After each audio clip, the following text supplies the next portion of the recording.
歡迎繼續收睇我頻道啊！中意朋友可以俾 like 啦、share 啦或者 subscribe 我個頻道嘅。咁好多集之前咧，我就介紹過有一對錶啦，嗰陣時我買咗就係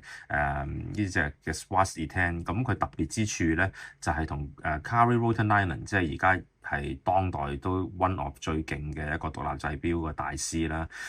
去 crossover。咁大概係5年前定六年前度咧，就做咗呢隻錶出嚟嘅，咁就叫做 Roma Synergy。咁嗰陣時咧就一開始個 noise 係好大嘅，咁跟住後尾當然啦，過咗個熱潮咧，其實都沉寂咗。咁但係隨住咧阿 Kari Ruotsalainen 其實而家咧，因為佢自己本人做嗰啲錶咧都非常之少啊，要排嗰條 line 都唔知等幾多年先做到錶啦。咁變咗就令到佢啲產品啊，或者佢以前做過嘅嘢咧，非常非常之即係 hit 翻啊！咁包括我而家手上邊呢一隻啦，咁當其時呢隻錶，咁其實都幾靚嘅。佢個機芯就 Swarovski 同佢做嘅，咁但係就做50隻就呢個係我哋叫做灰色啦、沙色或者灰色咁上下啦。另外一隻係藍色啦。咁嗰陣時咧都賣廿幾萬嘅呢啲錶，曾經咧都炒過下嘅。咁但係而家其實啲獨立製錶都繼續炒㗎。咁如果你計正你 Ruotsalainen 自己嘅手錶咧，基本上全部都上到去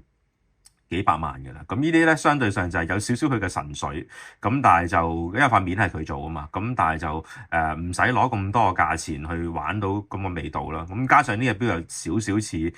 都唔係少少，都好似其實Philippe Dufour 嘅 Simplicity 啦。咁啊戴上手都幾得意嘅，即係都幾有趣味性啦。咁始終獨立製錶其實而家喺鐘錶嘅市場咧都多咗好多人玩嘅，咁好多牌子啦，真係要揾一啲真係成咗名嘅大師咧，基本上啲價錢係嚇死你嘅。咁當然最神級，大家講翻都係 Effroy 啦。咁好唔親民㗎啦，而家講緊石英錶都過百萬嘅話咧，咁變咗其他嗰啲獨立製錶咧都值得儲嗰啲咧，都其實全部都俾人收起晒㗎啦，可以咁講，亦都條隊咧根本上你係冇可能排到。咁所以如果玩呢啲獨立製錶，其實如果而家坊間呢啲錶咧大概咩價錢咧？我諗其實都係維持翻去20萬咁上下啦。咁其實我覺得都有價值嘅，因為本身佢嘅定價都要呢個定價。咁當然啦，佢始終都係玩塊面嚇，咁就個底個機芯都有寫住嘅，佢自己都寫咗呢隻錶咧，其實係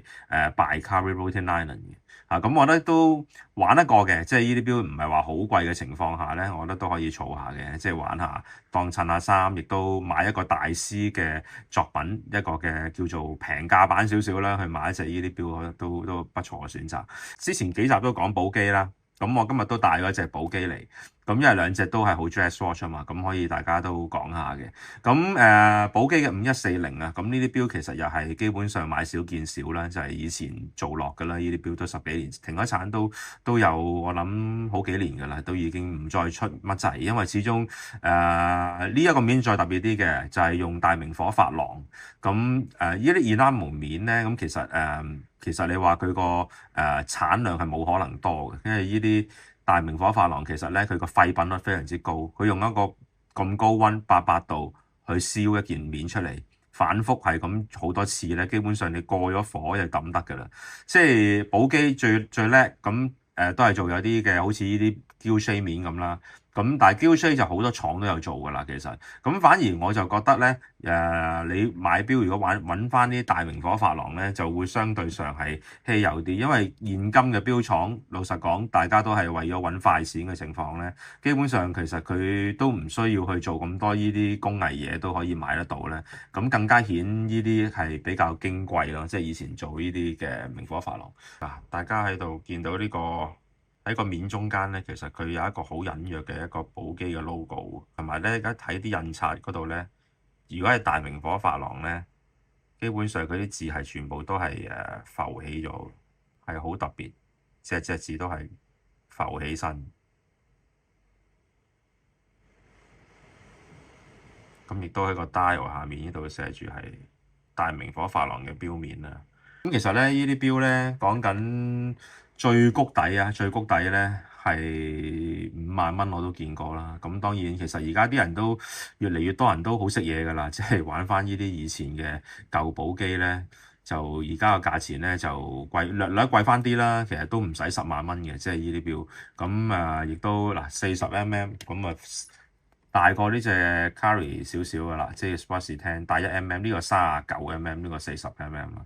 咁金都個金嘅含量都唔少嘅，咁所以我覺得其實都唔係唔合理嘅，即係其實呢啲錶我都覺得仲係好低水嘅，大家各適其適嘅，不過你睇下即係。大家中意玩一隻獨立製錶